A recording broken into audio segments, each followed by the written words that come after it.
भोले जी और माता पार्वती जी के कमल चरणों में गोर छुके गोर लागतनी हमार प्रणाम स्वीकार हो। माँ जगदम्बा भवानी के कमल चरणों में गोर छुके गोर लागतनी हमार प्रणाम स्वीकार हो। सब गुरु भाई बहना के कमल चरणों में गोर छुके गोर लागतनी हमार प्रणाम स्वीकार हो। नीलम दीदी और हरिंदर भैया के कमल चरणों में गोर छुके गोर लागतनी हमार प्रणाम स्वीकार हो। सब देवी देवता के कमल चरणों में गोर छुके गोर लागतनी हमार प्रणाम स्वीकार हो। आशीर्वाद के चाहिए तो देखिए गुरु भाई बहना, आज हम आप लोगों के बहुत ही प्यारा एक ज्ञानवर्धक कथा सुनाए जाते हैं। तो महादेव जी के चर्चा को वो आधा अधूरा ना सुने की चाहिए।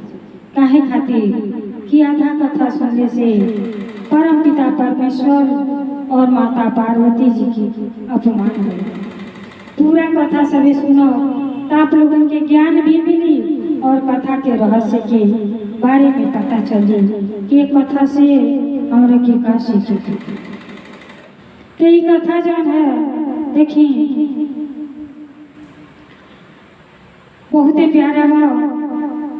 एक गुरु बहिना बाटी महादेव जी के परम भक्त बाड़ी। उनकरा के पास महादेव जी के दी हो धन दौलत कोठा अटारी सब कुछ बा, लेकिन एक चीज के कमी बा जौना से गुरु बहिना बहुते उदास बा। तो देखी बहुते उदास बाड़ी और जौन की एक कमी बा उनकरा पास उनके बुढ़ापा के सहारा एक पुत्र मिलता। पुत्र के पावे करती बड़ा दुखित बाड़ी। तो देखी आई कोई देखी उनकरा महादेव जी कैसे पुत्र देता नहीं और कैसे आके दर्शन देता नहीं और पुत्र के प्राप्ति होला और वो पुत्र को मांग के हो। तो देखी आशीर्वाद में कितना शक्ति हो। कैसे वो गुरु बहिना के बेटा के फिर जीवन दान मिलेला, मर के कैसे जीवित हो जाना। आई ये कथा के पूरा सुनो तो आप लोगों के ज्ञान हो और आनंद आ जाए। और कथा अगर हमार आप लोगों की अच्छा लगी तो कमेंट में भोले जी और माता पार्वती जी के नाम जरूर सभी लिखो। काहे खातिर के नाम लिखले बोलले कहले सुनले से सब दुख के निवारण हो जाए। तो देखिए काशी विश्वनाथ में के नगरी में एक गुरु बहिना के घर बा। गुरु बहिना के पास महादेव जी के दियल सब कुछ, लेकिन एगो पुत्र ना बना तो पुत्र के वियोग में बेचारी परेशान रहती। तो महादेव जी की भक्ति और हमेशा करत रही। ओम नमः शिवाय की जाप और हमेशा करी। कहने के बाद उनकर के करते करते कईयों साल बीत जाला। जब पुत्र के प्राप्ति ना होला तो एक दिन बड़ा दुखित होली कि हे महादेव जी हमार जीवन बेकार बा कि हमारा बुढ़ापा के सहारे के ऊपर तुले ना। तो एक दिन उनका सपना में महादेव जी प्रकट हो जाते। महादेव जी जब प्रकट होली तो उनके कहले कि तोहरा के कैसन पुत्र चाहिए, काहे बड़ा दुखित बोले। कहले कि हमके पुत्र दे दे। तो कहले कि सुपुत्र लेबू कि कुपुत्र। तो कहले कि गुरु बहिना कि हे महादेव जी एक बारे में तो ज्ञान ना बा के कुपुत्र होला के सुपुत्र एक बारे में हमके समझाए। महादेव जी सारा बात समझौनी। कहले कि सुपुत्र लेबू तो 5 साल के आई रही आ कुपुत्र रही तो ढेर दिन तक। कहले कि ना हमके सुपुत्र चाहिए, भले ही 5 साल के उम्र कम से कम बजनी के ना छूट जाए बजन तना के ऊपर। अब बेचारी भगवान के भक्ति करे लगली। करते करते ओम नमः शिवाय प्रतिदिन जाप करें, सवेरे उठे नहा धो के भगवान के मंदिर के सफाई करें और महादेव जी के पूजा पाठ करें, तो महादेव जी की कृपा से वो गर्भवती रह गई। बीतत जब 8 महीना बीत गई, जब नमा लगल तो उनके पुत्र के प्राप्ति हुई। जब वो पुत्र हुई ना तो पति पत्नी बड़ा खुश हुई, लेकिन पत्नी ये बात केहू से ना कहले। पुत्र के भरने पर खुश भी हो गए और दुखित हो गए। कहे कि दाई पुत्र तो महादेव जी दिहनी, लेकिन 5 साल में तो इनका मृत्यु हो जाए। बेचारी सोच सोच के लगली दूर। फिर कहे अच्छा चलो कम से कम बजनी के नाम तो छूट जाए। तो पुत्र के लगली प्यार दुलार अपन पाले पोसे। धीरे धीरे धीरे धीरे जब लड़का 4 साल का हो गई ना, 5वां लगी गई, तो बेचारी एकदम छुरात जाती अड़ी। सोचा तारी कि बबुआ हमारे इतने दिन के मेहमान बना। महादेव जी 5 साल के उम्र दे दे बाटी। अब लगा था बाबू से पहले हमारे प्राण निकल जाए। अब बेचारी काशी में जाके महादेव जी के पूजा पाठ करत रही। अब बड़ा दुखित लगे। पूजा करके निकलली तो संत के पास कहली, कहली कि अही संत जी हमारा पुत्र के 5 साल के उम्र बा, और का कैसन का करी तो हमारा लड़का के उम्र बढ़ जाए। संत जी कहला कि ऐसा बा कि जब अपने से बड़ों के आशीर्वाद से बहुत पुण्य मिला। अरे लड़का के सुबह नहा धोआ के चंदन टीका खूब सुंदर सजा के काशी के नगरी में अपन एक चक्कर घुमा दो, और जे भरी से जेठ बाड़े सबके आशीर्वाद नमस्ते करें, इनका आयु बढ़ जाए। तो बेचारी अब वह बना लेनी। अब का करा सुबह तैयार कर देने का के और कहे कि पंडित जी बड़ा परिश्रम के बाद हमारा बेटा भोल बा, आ ले जाई महादेव जी के दर्शन करा ले, आशीर्वाद प्राप्त करा ले। आ जितना लोग रास्ते में बढ़ा मिलिया सबके पैर छुआ दे, तो सब से पैर छुए तो सबके आशीर्वाद दे, हमारे बबुआ के उम्र लंबा हो जाए। पंडित जी कहला ठीक है कहता। अब प्रतिदिन अपन गुरु बहिना को बढ़िया से लेकर के नहा धो के सजा दें, टीका चंदन लगा दें, जो ने रास्ता से लेकर गुजरे सब संत लोगों के आशीर्वाद दें, प्रणाम करें, सूत के अपन चरण स्पर्श करें। बस इतना कहने से जितना लोग रास्ता में मिले सब आशीष दे कि चलो बबुआ तुहार लंबी उम्र हो गए, तू बड़ा सुंदर बड़ा सुशील, कितना छोटा उम्र में लेकर के कितना ज्ञान है। तो देखिए कथा से बहुत कुछ सीखे के मिलेला। आजकल के माई बाप तो हलो हाय के सिवा नमस्ते तो न अपने करियो और न बच्चन के अंदर संस्कार भरियो। तो ये माइए बाप सिखावे ना बच्चन के आशीर्वाद से बहुत कुछ प्राप्त हो सकेगा। आ जाए कथा की जब पूरा सुनत तो आप लोगों के आनंद आ जाएगा कि कैसे गुरु बहिना के लड़का 5 साल के उम्र से कैसे उनके जीवित भइल बना, कैसे लंबा उम्र मिलल बा। बड़ों के आशीर्वाद में बहुते ताकत होला। बच्चन के अपने संस्कार देवे के चाहिए, और संस्कार स्कूल में नहीं माई बाप से मिलेला। अपने बच्चन के ये जरूर सिखावे चाहिए कि बड़ों के आशीर्वाद पाँव छू के करे के चाहिए। अब गुरु बहिना अपन प्रतिदिन लड़का के भेजें और सब के आशीर्वाद दे, चलो बबुआ 100 साल जिया, हाँ सब के अच्छा अच्छा आशीर्वाद दे। ऐसे करते करते अब बबुआ के 3-4 दिन रह। अब माई जन है नहा धोआ के चंदन टीका लगा देली, लेकिन जितना खुश बड़ी उतने गम में डूबल बाड़ी, सुख के लकड़ी हो गई और बार बार अपने बेटा के चुमत आड़ी कि 3 दिन के बाद तो महादेव जी देहनी तो, लेकिन फिर ले लेवा फिर 4 दिन की चांदनी फिर अंधेरी रात हो जाएगी। बार बार चुमत चाटताड़ी कि हे महादेव जी ये क्या ले तो हम तो जीते जो मर जाए। अब का कैली फिर ले गई काशी विश्वनाथ मंदिर में, फिर माथा टीके के लड़का के ले गई आशीर्वाद दिया कि शायद भगवान की आशीष मिल जा, बाबू के उम्र बढ़ जाए।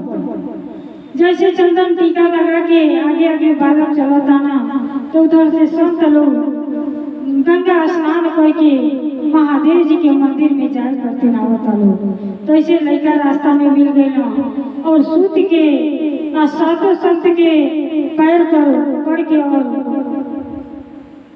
नमस्कार करता हाथ जोड़ के सातों संत को ना चिरंजीव भव चिरंजीव भव चिरंजीव भव चिरंजीव भव। जब ये माई सुनली तो ठठा के हंसे लगली कि आशीर्वाद तो सभी दे दिया, लेकिन बड़ा भारी अपने पीछे राजवा संत लोग ठमक गए ना, कहना का बात हो, कहीं हंसत का बात हो। तब हम के सही साबित करी, अरे बालक का तो 3 दिन के और उम्र रह गई बा, एकरा बाद इनका प्राण निकल जाए और चिरंजीव कहता नहीं। तो अगर ऐसा नहीं होई तो आपके आशीर्वाद झूठा जाए। अब रौरे जानिए महादेव जी जानिए। अभी कहलिया कि ये बात कहे ना आगे बतौलू, पहले आगे बता देते तो रौरी हमारे पुत्र के आशीर्वाद नहीं देती। अब एक बात देखो, महादेव जी के कहल सत्य होला कि आप लोग का आशीर्वाद झूठा जाला। अब रौरे जाने महादेव जी जाने। अब जब इतना संत लोग सुनला कहना आई हो दादा, हमन के तो बड़ा धर्म संकट में पड़ गए, आज से हमन के पर केहू विश्वास ही ना कर। तब कहला कि आइए बेटी ये अपने बालक के हमके दे दो। कहली कि ठीक बा ले जाए, का करी के बा 3 दिन के बाद तो वैसे ही मर जाए। अब संत लोग का कोई ना बालक के लेना आ सीधे ब्रह्मलोक के चल गए। ब्रह्मलोक के गई ना तो उतना सुंदर सुशील लड़का रहना, चंदन पटाखा लगोले। अब संत लोग डायरेक्ट जब ब्रह्मा के पास गए ना तो ब्रह्मा के चरण स्पर्श गए। जैसे ब्रह्मा के चरण स्पर्श गए ना तो बालक देख के तुरंत बालक भी चरण स्पर्श सूत के कोई नहीं। तो ब्रह्मा जी सबके चिरंजीव हो के आशीर्वाद देते थे। अब संत लोग ठठा के हंसे लगे। ब्रह्मा जी कहले कि का बात है, काहे लोग ने चाह हंसे लगल। कहला कि अब आने तो हम ही फसल रह, अब रहो फंस गए। कहले ब्रह्मा जी ऐसा का बात हो गई कि ऐसे फंस गए एक कारण का है। संत जी कहना कि जौन बालक रौरे के प्रणाम कैला इनका 2 दिन के आया हमनों के चिरंजीव भव आशीर्वाद दे ले। अब पता चलता कि 5 साल के आयु में मृत्यु हो जाए। ये महादेव जी के दिहल बालक और आपो चिरंजीव भव के आशीर्वाद दे दिए। तो हम हमारे रौरे आगे तो हम के छोटे बानी, हमन के तो फसल बानी रहो फसल। अब एक उपाय आप बताइए। चलो जब आप फसली तो हम फसल कौन बात। अब ब्रह्मा जी बड़ा धर्म संकट में पड़ गए। कहले कि आई हो दादा अब का हुई, तो बड़ा भारी बेटी पड़ गई। कहले कि चलो महादेव जी के दिहल पुत्र हम तो महादेव जी को निर्णय निकाला, चलो वहीं लेके चला जाए, नहीं तो हमारे पास से सबके विश्वास उठ जाए। अब महादेव जी के पास गए। अब जन है सब केहू प्रणाम कर भोले जी के लड़का सूत के भोले जी के पैर पकड़ के नमस्कार करना। महादेव जी भी चिरंजीव के आशीर्वाद देते। देने के बाद अब सब केहू हंसे लगा। आई हम तो फसले रहे, ब्रह्मा जी भी फसल। अब ब्रह्मा जी के बाद भोले जी फसल। अब हंसाता लोग तो भोले जी कहता नहीं कि का बात है, काहे लो हंसाता। तो पहचानता नहीं कि लड़का के हो।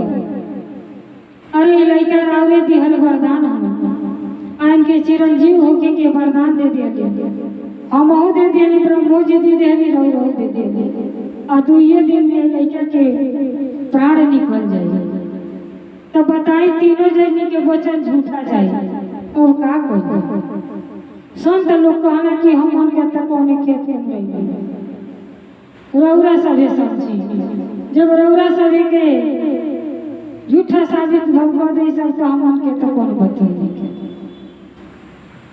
और महादेव जी कहने की ऐसा बा कि तू हम अपने अपने जगह जा संत लोग के वापस कर देने और ब्रह्मा जी भी चले भोले जी कहने वो बालक के ये बेटा तू यही शिवलिंग पकड़ के यही भगवान के जाप कर तो देखिए भक्ति में कितना शक्ति है महादेव जी स्वयं कहने कि शिवलिंग पकड़ के जाप करो आओ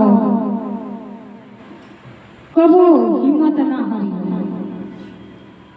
अब जो है महादेव जी के जाप करता ना लड़का शिवलिंग कस के पकड़ लेना ओम नमः शिवाय ओम नमः शिवाय ओम नमः शिवाय ओम नमः शिवाय करता करते करते 2 दिन बीत गई उनके मृत्यु के समय जब आ गई तो यमराज सांप बन के आया के चारों ओर से उनके डरावता जब डरावे लगना तो छोटा सा बालक बोले कि हे महादेव जी प्रकट हो के हे महादेव जी हमार जान धर्म संकट में बा हमार जान बचानी हे महादेव जी हमार जान बचा जा महादेव जी स्वयं प्रकट भइले अब प्रकट भइले के बाद यमराज से कहले कि अब तू यहाँ से चल जा कहले यमराज कैसे चल जाए रौरे विधि विधान बनौली आज ये लड़का के मृत होके वाला बा तो हम कैसे जा सके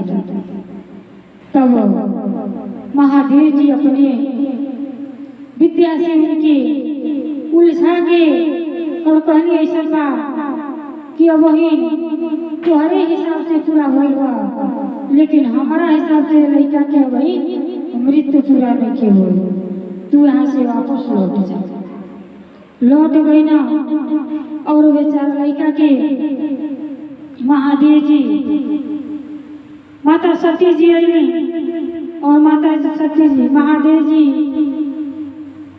जो है वरदान देने वाली 5 साल में मृत्यु हो जाए लड़का जैसे मूर्छित हो ना तैसे माता जी अपने शक्ति के प्रयोग से वो बालक के जीवित कर दिया बालक के जीवित हो गई ना और भोले जी माता पार्वती जी के चरण पकड़ लिया कहला कि हे महादेव जी आपकी महिमा अपरंपार बा हे महादेव जी आज हमके ये जो जीवन मिलल बा आपके वजह से मिलल बा हे महादेव जी आपके चरण में कोटि कोटि प्रणाम बा बालक देखी इस कहा जाला कि केवल आशीर्वाद कहाँ कामे आ जा सबके आशीर्वाद हो बच्चा के जीवन दान दे दिया तो अपने बच्चन के जरूर संस्कार दी कि अपने बड़ों के आशीर्वाद जरूर लेने के चाहिए बच्चे नए बच्चे जो भी हैं बेटा बहू यही से पहले के नियम बनल है कि सब सुबह उठे तो नहा धो के अपने सास ससुर के चरण स्पर्श करे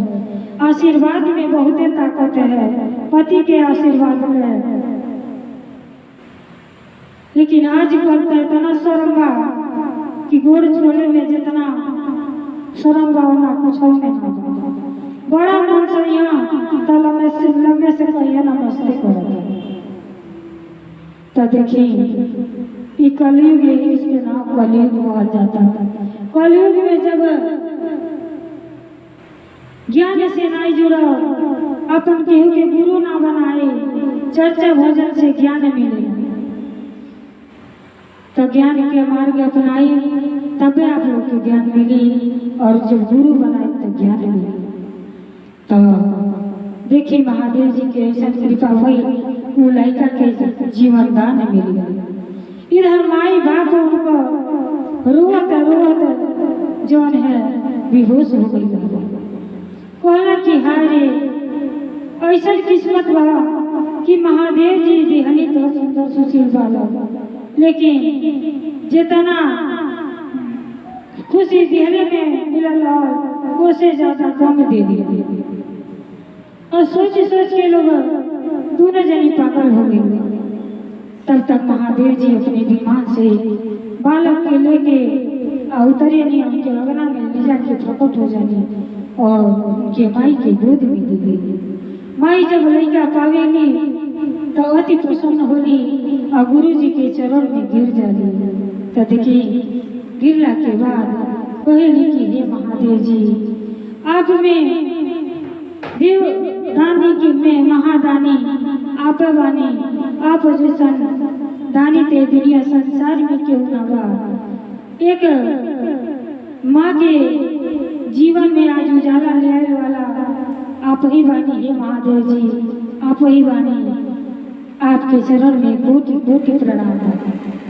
अब महादेव जी वैसे अंतर ध्यान हो जाने तो गुरु बहिना का करेगी, अपना घर में तुरंत दोनों जनी उठेला आओ जो है सब सामग्री जुटा के महादेव जी के चर्चा अपने घर में कराएगी। तब देखिए चर्चा हो जाए कितना सुंदर भजन करले बड़ी कि महादेव जी की कृपा से हमारे घर में खुशी आ रही हुआ। यानी सब गुरु बहिना के जतावल चाहते कि सच जनी महादेव जी पर विश्वास करें कि महादेव जी आपके दुख सुख में सहयोग करने वाला जी भगवान महादेव जी का भोले जी के तीन गो नयनवा दियल तीन सुत गया नवा। भोला जी के तीन गो नयनवा दियल तीन सुत गया नवा। तीन सुत गया नवा हो तीन सुत गया नवा। तीन सुत गया नवा हो तीन सुत गया नवा। भोला जी के तीन गो नयनवा दियल तीन सुत गया नवा। पहिले नयनवा बारिश लगाया, पहला नयनवा से बारिश लगाया। बारिश लगाया बारिश लगाया। आरती हो खेला अगनवा दियल तीन सुत गया नवा। आरती हो खेला अगनवा दियल तीन सुत गया नवा। भोला जी के तीन गो नयनवा दियल तीन सुत गया नवा। तीन सुत गया नवा हो तीन सुत गया नवा। भोला जी के तीन गो नयनवा दियल तीन सुत गया नवा। दूसरा नयनवा से देखे निचार जा, दूसरा नयनवा से देखे निचार जा। देखे निचार जा देखे निचार जा। कोरी पूरा होला मन के सपना, अरे पूरा होला मन के सपना। दियल तीन सुत गया नवा। पूरा होला मन के सपना दियल तीन सुत गया नवा। तीन सुत गया नवा तीन सुत गया नवा। भोला जी के तीन गो नयनवा दियल तीन सुत गया नवा। तीसरा नयनवा ते कबहू न खोली। तीसरा नयनवा ते कबहू न खोली।